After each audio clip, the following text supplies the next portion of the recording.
YouTube channel, and for those who are coming for the first time, you are most welcome. On today's video, we have brought with us our special guest, who is Mr. Titon Chipulu, who is our school counselor at Mulungushi University. And today we have some burning questions that will ignite your curiosity. And Mr. Titon will help us answer these questions from his perspective as a lecturer and as a counselor. Welcome, sir. Thank you. So getting started, we have three questions that we are going to be discussing today. Just three questions, and these questions will be answered right here. You can just maybe give us a brief introduction of yourself, your names, and maybe if there's anything that I've left. Okay, like you mentioned, my name is Titon Chipulu. I'm a student counselor at Mulungushi University. If I would come to Mulungushi University, I taught in a secondary school. I was teaching mathematics.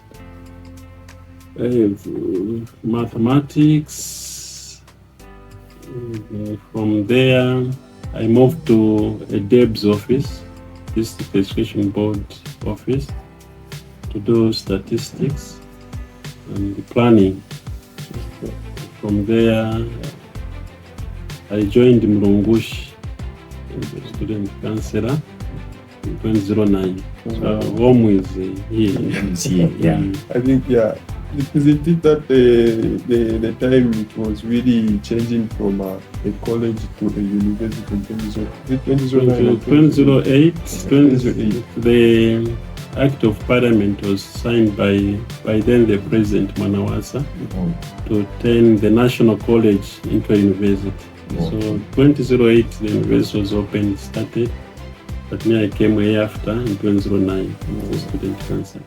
Of course I had done psychosocial counseling, then bachelor's degree in social work and psychology.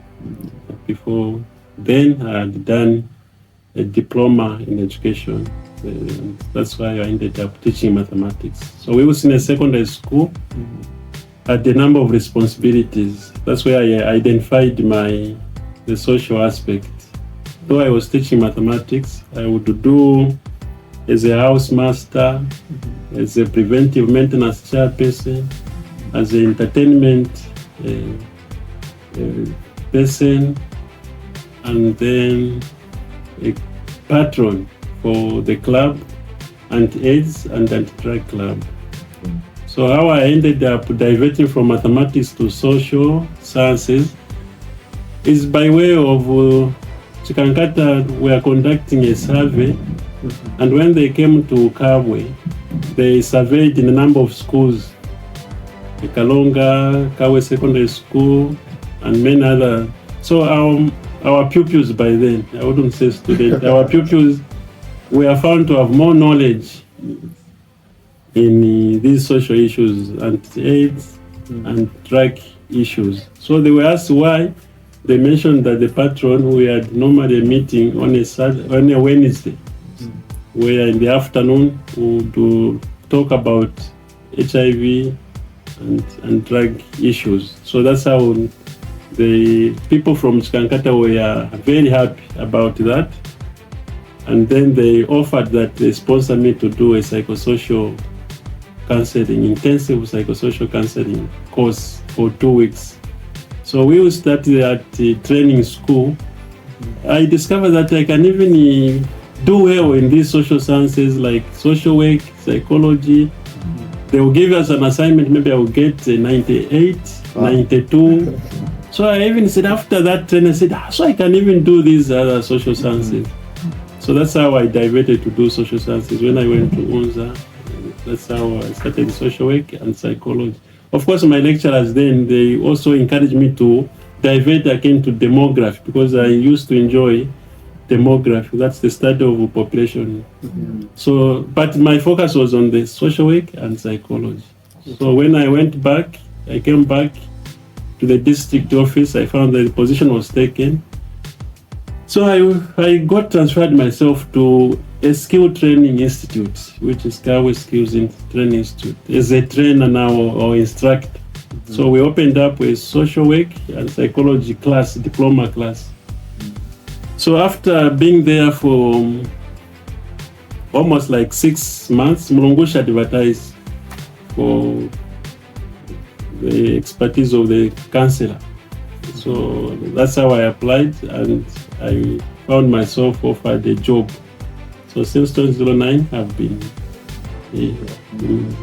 That's a wonderful experience that you have in the industry, whereby you are able to divert from a different position to another position, and that's really inspiring. Like looking at how right now we are as students, right? Like, okay, personally for me, I'm really scared of just doing diversifying my program. Yeah, that's really amazing.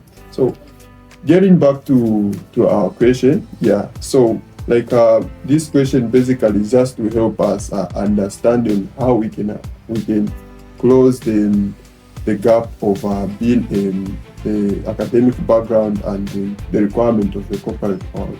So in that way, how best can we actually do that?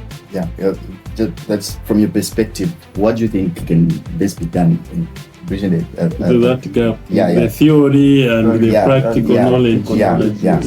It's very important as students to be aware of what is taking place in the corporate world, in the industry. So early industry exposure as a student, we should open up. We can conduct the survey what is being practiced in the companies or industry. Find out, you can consult, do a research and say which skills does the industry require at the moment. So of course, early industry exposure can go along with the internship, especially those in third year or fourth year. That program is intended for the student to have the hands-on what is going on in the industry. So it's upon the students to take that advantage and learn more how the theory relates to the practical aspect. So early industry exposure is important. Like we said, take advantage of the internship program. Or sometimes even during holidays, you as a student can take up an initiative to go to that company and say, me, I'm studying this program. I would want to offer myself freely or voluntary aspect. Then the company says, after all, the purpose, you want to find out which skills, how they are practicing the theory aspect into that corporate world or entity. Yeah, that's really an amazing point, and just it has actually ignited something in my mind. Just to add on what you've said, exposure. I also feel if whilst you are still students, whilst you're still a student, if of course with the help of the administration, students can come up with a forum where they can be inviting people in the corporate world there.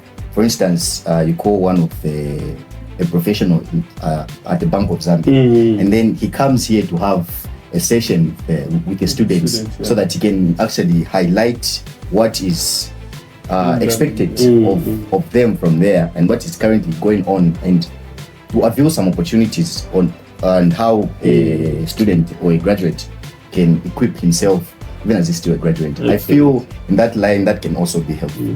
In fact, before COVID era, as a university, we used to help our students by organizing the career fair, where we used to invite a number of companies, Bank of Zambia, Indobo, Zambia Bank, Barclays, and many other corporate entities. They used to come and display what they have or what they expect of the student in the industry. Now, after COVID, we haven't organized one.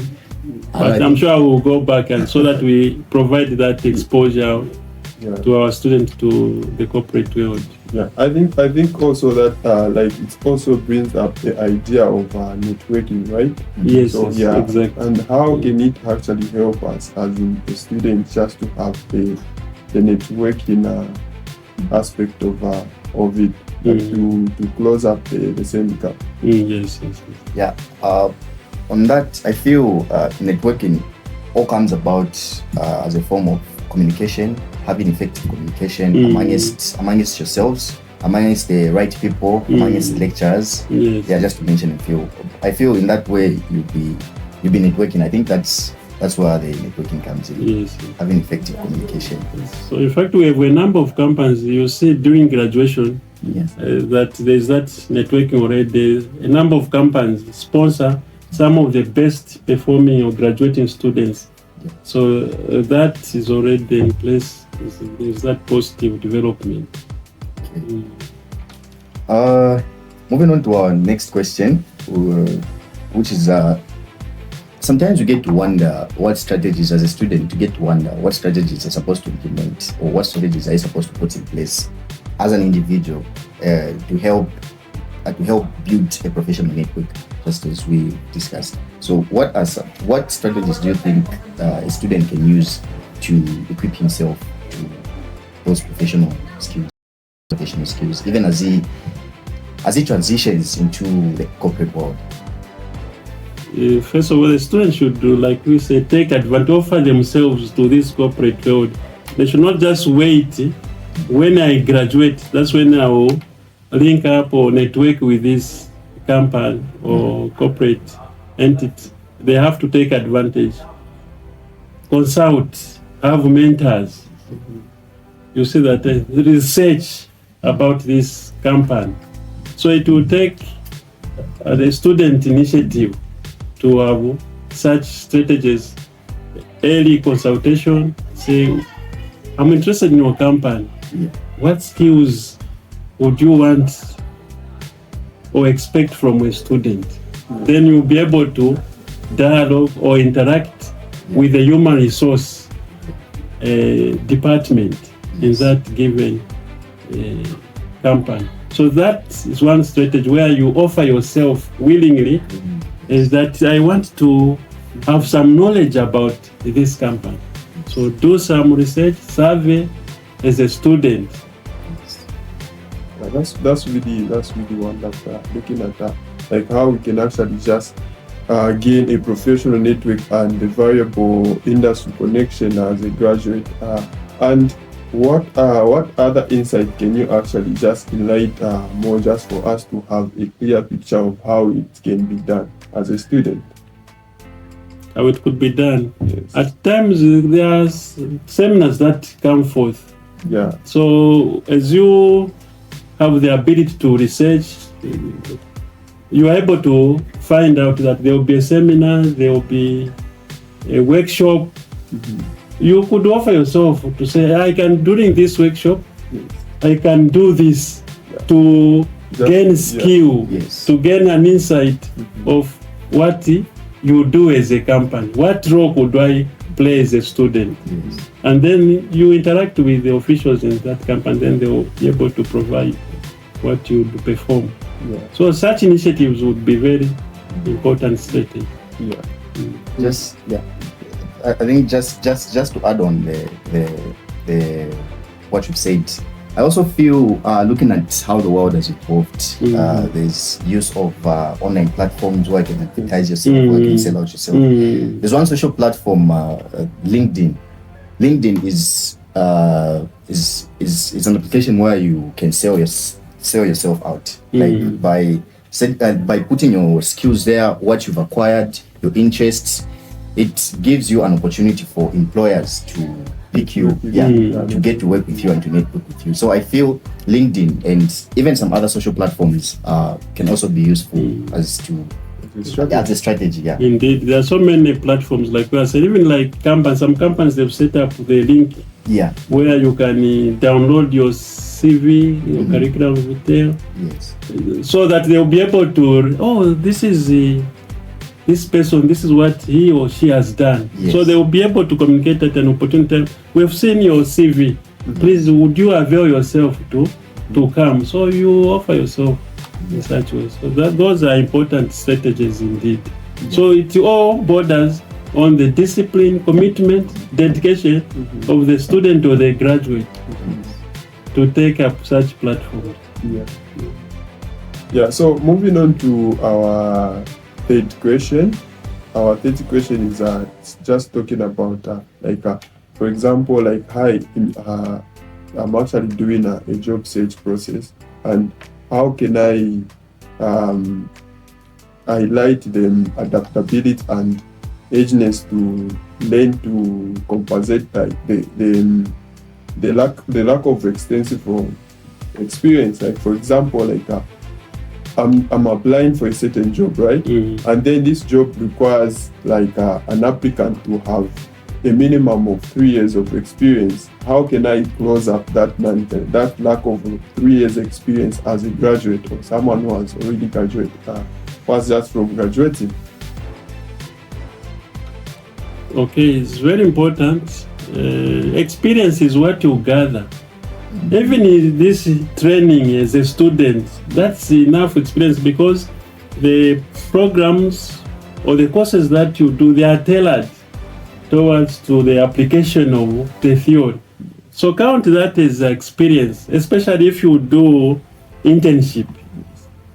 Those periods you show indicate that you have that experience, though not too much or vast, but that is experience enough to close up that gap where they'll say 5 years, but to say the 5 years your program offered you an insight of what this work demands. Yes. Times that you offer yourself to a company, you volunteer, such efforts, count it as experience, and many other interactions that you do with such an organization. Okay, just a quick one, just to ask a question. So does it mean, how about if, suppose maybe I'm doing banking and finance, then Yes. I have some other side things that I do, maybe I do some programs on climate change, I do some programs on just in different fields. Can that also equip me to be highly selective during my job search process? Does that uplift my CV as well? Even if I'm not doing what is in line with my career, does that uplift my CV? That shows how much ready you are in terms of acquiring knowledge, because as a student, it's not just one knowledge. Yeah. You acquire diverse, so that broadens, you see, the knowledge that you have, because climate, those are cross-cutting issues. Even if you are a banker, climate obviously will affect you, so it adds up to your knowledge, the wisdom that you acquire whilst as a student. So we can say it's an added advantage, because you are versatile with the knowledge. Who knows it to apply, like a banker, how you advise this farmer who wants to borrow a loan, how you are going to help this person to ensure that loan because of climate. Yes, yes. The effects of climate change, the extreme weather condition, maybe the drought. So you have that knowledge to advise that person, though you are a banker, but you have knowledge about what? Yes. Climate. So those are added advantages, knowledgeable, because a graduate should be knowledgeable in most areas. Yes. Cross-cutting issues like we have said, gender-based violence, HIV/AIDS, drug, they affect individuals who are acquiring your services. You'll be able to provide the necessary knowledge and say, with what you are doing, when you do this, I'm sure you will fail, because you'll be abusing alcohol, you have a loan, but you will fail to pay because you have drunk that loan. So knowledge, that's why a graduate reads diverse, acquire diverse knowledge. So each knowledge is very important to a student or to a graduate.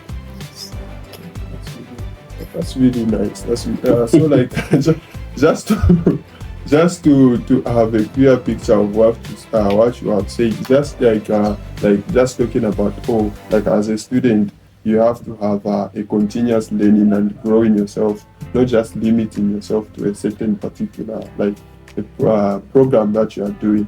Like for example, like I'm actually doing accounting and finance, right? I shouldn't just limit myself to accounting and finance. Just I also need to actually do certain things that will actually add up the knowledge that I'm acquiring from accounting and finance, so that I can actually balance up the gap. Yeah, the gap that is missing in the industry. Well said. Yeah, that's really nice. Yeah. And I think just to add on maybe 1 or 2 points on how you, during the job search process, how you can adapt. I feel there's supposed to be a willingness to work as a graduate. You're supposed to have that willingness to work, to say, I'm willing to do this with passion, so that even the employer who is employing you can have that feel to say, this person that I'm employing is not just doing it because he wants to get employed, but because he's doing it out of passion. Yeah, he's willing to do that, and by doing so, you grasp the concepts and adapt easily in the workplace. Exactly. Yeah. Then the other thing is just having a growth mindset. Yeah. If you are willing to learn, you're willing to grow your mindset, I think that will be a very beneficial to self-development. Actually, a degree shows how trainable you are as a person. Yeah. At one point, when we were doing a social work course, there was a lecturer who moved to public health. With there's where they say child immunization, so they wanted a public healthy personnel, but him, he was a social worker. Well, the way we are saying, you have to read wide. So what he did, he applied for that vacancy. So in the 2 weeks, he applied himself to studying public issues, public health issues. So when he went into an interview, according to his explanation, he was able to answer public health issues clearly than those who had done it. So a degree or master's degree shows how trainable you are even in other fields. We have seen teachers work in the bank. You see that as human resource, or bankers or tellers like that. So a degree opens up your mind to this external world. That's why we are saying you do the research, you do the consultants, have mentors, have people who are experienced about that. They will be able to assist you in those areas. I have one other question I can pose to you, sir. Based on everything, based on the 3 questions that we've outlined, some students, they get to have this fear of not really knowing what they're going to do, and they intend to venture into doing a master's. There's what you call a panic master's, where you just want to do a master's, not because you want to do it, but because you are scared. Like, you want to give yourself some time to make a decision, a proper decision as to how you're going to stabilize yourself. So some students, they indulge themselves in doing a master's degree. Do you think that is beneficial, even if you don't want to do it, but you're just doing it for the sake of giving yourself some time as to make a right decision? At times it could be to your advantage, because they say once you start work and you taste money, they say money becomes sweet, and you say, I've read enough, I've studied enough, so you forget about it. So when you do your master's, as it is, if you have resources, the opportunities are available. Why not? The master's program is almost like 1 year, 9 months or 2 years. So if you are able to, it could be welcome. If you are not able, like we are saying, take advantage of diverse platforms where you sell yourself, your CV. You can start up with any maybe simple job in a company. Sometimes people hide it. They don't even say, I mean, until when they accept, you can do this, or okay, filing documents, I can do. Then at the opportune time, you say, actually, with what you have advertised, the person have this degree. So sometimes initiatives, it can take both sides. Either you want to do masters, so that there is that continuation. It will be an added advantage because what you started at the first degree, master's, at least you are able to remember quickly or apply yourself to, even maybe after some time you are working, you can still come. We have distance program. So advantages, opportunities come or avail to individuals at different times. So it's how you will balance up would be the matter of things. Definitely, yes. Yeah. Just to conclude on our conversation, yeah, it's been amazing to have gained more knowledge and gain more insight on how we can actually help ourselves to close up the gap between being a graduate and entering into the corporate world. So I just have a simple question just to conclude our conversation. I think I also have to make one question. Okay. Just to conclude our conversation, okay, maybe you can go, because mine is just about what other advice that we can give as a last advice for our viewers or people who will be listening to, who will be watching this video. Yeah. Okay. Yeah. I think even my question is just in line. Is you being the counselor of the school, what advice would you give to someone like me who feels like giving up, who has no plan as at the moment, as how I'm going to get into how I'm going to get myself a job upon graduating? What advice would you give? So first of all, don't give up.